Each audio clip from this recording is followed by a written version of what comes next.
اعوذ باللہ من الشیطان الرجیم بسم اللہ الرحمن الرحیم۔ السلام علیکم سر۔ وعلیکم السلام۔ آشا کرتے ہیں کہ آپ خیریت سے ہیں۔ اچھا ہاں بھائی خیریت سے ہیں الحمدللہ۔ مجھ کو ایک بات اچھے سے سمجھا دیجئے۔ کیا بھائی؟ خدا اگر دل فطرت سناس دے تجھ کو، سکوت لال و گل سے کلام پیدا کر، نئے زمانہ نیا صبح و شام پیدا کر، میری جو راہ ہے امیری نہیں فقیری ہے، خودی نہ بیچ غریبی میں نام پیدا کر۔ ہاں یہ تو اقبال صاحب کا شعر ہے۔ دین کیا ہے، اسلام کیا ہے، شریعت کیا ہے، ان کا مطلب کیا ہے؟ واہ!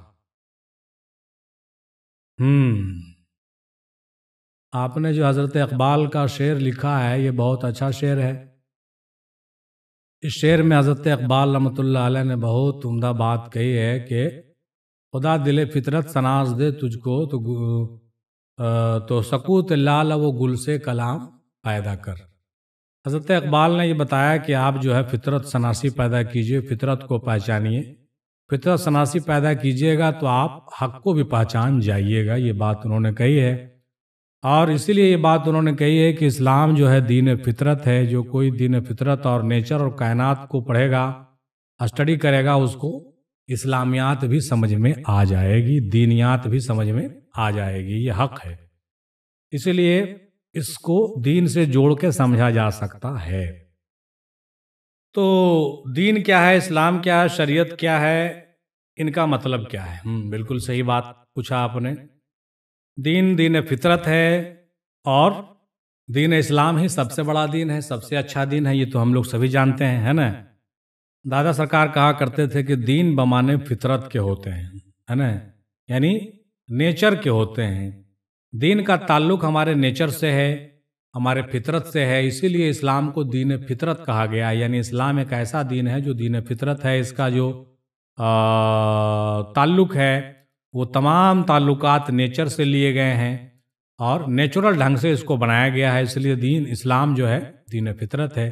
گرچہ دنیا میں بہت سارے ادیان آئے، کہا جاتا ہے کہ 313 دین آئے، ادیان آئے، اور بہت سارے پیغمبر اور مرسلین انبیاء سارے آئے، لیکن اسلام جو ہے آخر میں آیا، اور دین اسلام آنے کے بعد تمام ادیان کی انتہا ہو گئی، مکمل ہو گئی، اور جو سبق پہلے پڑھائے گئے تھے اس کو مکمل کر دیا گیا۔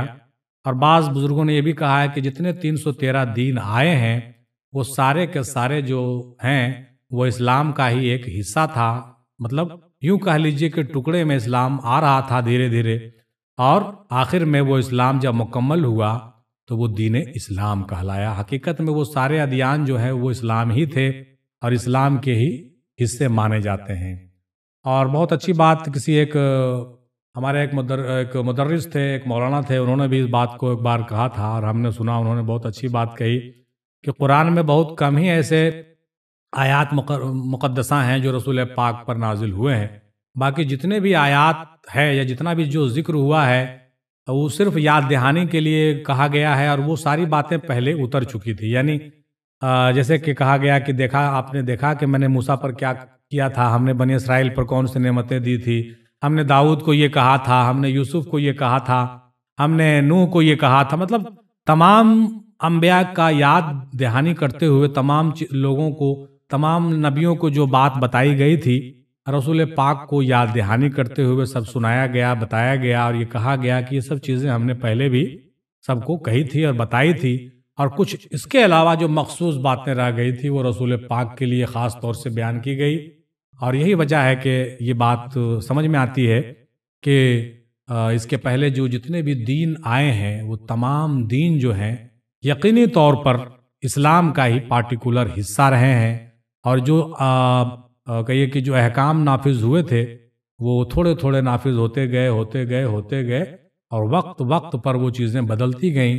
آخر میں جب رسول پاک کا مبعوثیت ہوا تو آخر میں ان پر جو چیزیں ہوئی ہیں، کچھ اور ایکسٹرا چیزیں جو ہے وہ ان کو شیئر کیا گیا، ان کو بتایا گیا، اور دین کو مکمل کر دیا گیا، ہے نا؟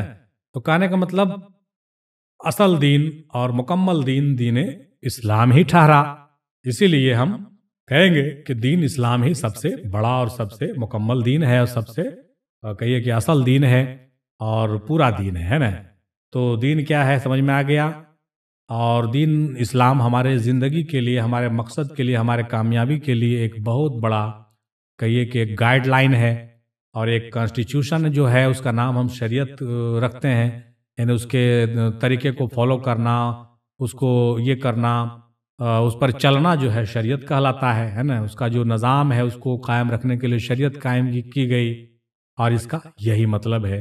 امید ہے کہ میری بات آپ کو سمجھ میں آ گئی ہوگی. اگلا سوال. السلام علیکم سرکار میرا کچھ سوال یہ ہے سرکار، اللہ نے کیا پڑھ کر آدم کے جسم میں روح پھونکا اور پھونکنے کا طریقہ کیا ہے؟ سرکار حضرت حوا کے اندر اللہ نے روح کیوں نہیں پھونکا؟ سرکار آدم کو ظلماً جہولا اور ان کے سر امانت کو بوجھ ڈالا، حوا کے کیوں نہیں؟ اچھا جی. زمزم کو کھڑے ہو کر اور ننگے سر کیوں پیتے ہیں؟ اللہ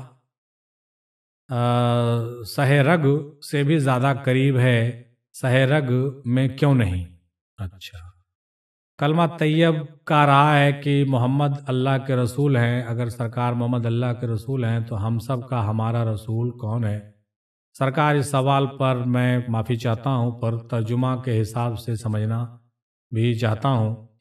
تو کچھ اپنی سمجھ کے لیے سوال کیا ہے، گستاخی معاف. دیکھیے گستاخی کی بات نہیں ہے، اچھی بات ہے. آپ نے سوال پوچھا، جو کچھ اچھا آپ کو لگا آپ نے پوچھا. ہم کو بھی غور خوض کرنے اور سوچنے سمجھنے کا موقع ملتا ہے آپ کے سوالوں سے، اس لیے آپ کے سوال کا بہت بہت تھینکس ہے نا. اے لاٹ آف تھینکس آپ کے سوال کا، بہت مشکور اور ممنون ہم لوگ ہیں. آئیے ہم لوگ اب بات کرتے ہیں کہ اللہ نے کیا پڑھ کر آدم کے جسم میں روح پھونکا اور پھونکنے کا طریقہ کیا ہے. دیکھیے اللہ کیا پڑھ کے روح پھونکا. اللہ کو پڑھنے کی کیا ضرورت ہے کہ کچھ پڑھے اور پھونک مارے ہمارے جیسا. یہ تو آپ کا ایک سوچ ہے. اللہ کو پڑھ کے پھونک مارنے کی ضرورت نہیں ہے. وہ ہم لوگ پڑھ کے پھونک اس لیے مارتے ہیں کہ وہ اللہ کا کلام ہے. تو اللہ تو خود پھونک رہا ہے تو اس کو پڑھنے کی کیا ضرورت تھی. اس نے جو ہے اپنی روح اس میں پھونک دی. اس سے مراد یہ ہے کہ اپنی روح کا کچھ حصہ آپ نے جو ہے یعنی اللہ تعالیٰ نے آدم میں ڈال دیا ہے نا. اپنا جو ہے روح کا کچھ حصہ جس کو آپ دم کہہ لیجئے وہ آدم میں ڈال دیا گیا. یہی ہو گیا پھونکنا. پڑھ کے پھونکنے کی ضرورت اللہ تعالیٰ کو نہیں ہے. اور یہ طریقے کی بات تو اللہ کا اپنا طریقہ ہے، وہ طریقہ آپ کا طریقہ تو نہیں ہو سکتا. اس نے اپنے طریقے سے روح کا کچھ حصہ آدم میں ڈال دیا، گویا کہ اپنا بھید اس میں ڈال دیا. ٹھیک ہے. آپ نے کہا کہ حوا کے اندر اللہ نے روح کیوں نہیں پھونکی. تو حوا کے اندر اللہ کو روح پھونکنے کی ضرورت ہی نہیں تھی، کیونکہ حوا تو آدم کے اندر ہی تھے. جب آدم میں روح پھونکا گیا تو حوا میں بھی پھونکا ہی گیا. حوا آدم سے الگ نہیں ہے. حوا جو ہے آدم کے اندر ہے اور اسی لیے حوا کو آدم کے بائیں پسلی سے نکالا گیا تھا. تو جب اندر جو چیز رہے گی اسی کو تو باہر نکالا جائے گا. جو باہر رہتی اس کو کیسے اندر نکالا جاتا. لیکن جو اندر تھا اس کو باہر کیا گیا. یعنی کہنے کا مطلب یہ ہوا کہ آدم اور حوا دونوں مل کر ایک ہیں ہے نا. دونوں مل کر انسان کہلائے ہے نا. آدم اور حوا دونوں مل کر انسان کہلائے. گویا انسان کی جب تخلیق ہوئی تو آدم کے وجود کے اندر ہی حوا پوشیدہ تھی. اس کو اللہ تعالیٰ نے چھپا کر کے رکھا تھا. تو جب آدم میں روح پھونکا گیا تو یقینی طور پر آدم میں بھی روح چلا گیا اور حوا میں بھی چلا گیا. تو بعد میں جب اس کو جدا کر دیا گیا، باہر نکال دیا گیا، تو دو وجود بن گئے، ایک دوسرے کے ضرورت بن گئے. اس میں بھی بڑی راز و بھید کی بات ہے. امید سمجھ میں آ گیا ہوگا یہ بات. اب آپ نے پوچھا کہ ظلماً جہولا اور ان کا امانت کی جو بات ہے وہ حوا کو کیوں نہیں. بالکل صحیح. ظلماً جہولا آدم کو کہا گیا اور امانت آدم نے اٹھایا. تو مطلب یہ ہوا کہ آدم و حوا دونوں نے اٹھایا، کیونکہ آدم و حوا دونوں ایک ساتھ ہی تھے. اور جس چیز کو آدم نے لے لیا گویا کہ حوا نے بھی لے لیا. اور یہی وجہ ہے کہ آج بھی دنیا میں دیکھیے حوا تو آدم کے مددگار ہی ہوتی ہے. آدم جو کچھ کرتا ہے ہوا اس کی مددگار ہوتی ہے اور اس کے ساتھ ہوتی ہے، کیونکہ دونوں ایک دوسرے سے جدا دیکھنے میں ضرور لگتے ہیں لیکن وہ دونوں ایک ہی ہیں، دونوں مل کر ایک ہیں، ہے نا؟ تو یہ بات ہے۔ تو یہ بات ہو گئی۔ اس کے بعد آپ نے کہا زمزم کو کھڑا ہو کر ننگے سر کیوں پیتے ہیں بھائی؟ تو یہ تو ایک ادب کی بات ہے کہ زمزم کو ہم کھڑا ہو کے پینے کے لیے ہمارا جو ہے ایک طریقہ کار رہا ہے، بزرگوں نے بھی بات بتائی ہے، اور اس کے پیچھے کچھ ممکن ہے حکمت ہوگی، مصلحت بھی ہوگی، لیکن زمزم جو ہے ایک پاک پانی مانا جاتا ہے، ایک بڑا ہی ہولی واٹر ہے۔ اسی طریقے سے کسی مزار کا پانی ہو یا نیل شریف ہو یا کوئی بھی ایسا جو بہت ہی بابرکت چیز ہوتی ہے، تبرک ہوتا ہے، اس کو ہم لوگ جو ہے ننگے سر پی لیتے ہیں، ننگے سر کھا لیتے ہیں، یہ کہا جاتا ہے۔ اور یہ کھڑے ہو کر کے کھانے پینے سے مراد ہے کہ ہم اس کا ریسپیکٹ کرتے ہیں، ہم اس کا ادب کرتے ہیں، اور یہ دوسرے پانی سے الگ پانی ہے، اسی لیے اس کی اہمیت ہے۔ اس کے علاوہ بھی کچھ باتیں ہیں ایسی راز و بھید کی ہیں جس کی وجہ سے یہ سب باتیں سامنے آتی ہیں، انشاءاللہ اس پر بھی ہم لوگ جرا کریں گے۔ اور آپ نے آگے پوچھا ہے کہ اللہ شہ رگ سے بھی زیادہ قریب ہے، شہ رگ میں کیوں نہیں ہے؟ دیکھیں، شہ رگ سے قریب کہنے سے مراد جو ہے وہ اللہ تعالیٰ یہ کہنا چاہتے ہیں نحن اقرب من حبل الورید، کہ ہم تمہارے شہ رگ سے بھی قریب ہیں، یعنی ہم تمہارے بہت قریب ہیں۔ شہ رگ سے مراد گرچہ حقیقی اعتبار سے اور بھی معنی اس کے ہیں، لیکن اصل معنی یہ ہے کہ ہم بہت تمہارے قریب ہیں، گویا کہ ہم تمہارے اندر ہیں۔ ہم کیا ہیں؟ تمہارے اندر ہیں، تم ہم کو ڈھونڈو اور تلاشو۔ بعض آیتوں میں کہا کہ وفی انفسکم، ہم تمہارے اندر ہیں، تمہارے جانوں میں ہیں، تمہارے نفسوں میں ہیں، ہے نا؟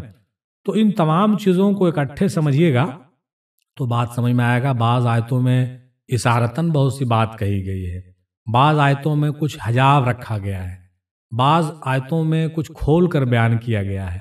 تو یہی وجہ ہے کہ بہت سی چیز ہم لوگ جو ہے کنفیوژن کا شکار ہم لوگ ہو جاتے ہیں، جو صحیح نہیں ہے نا؟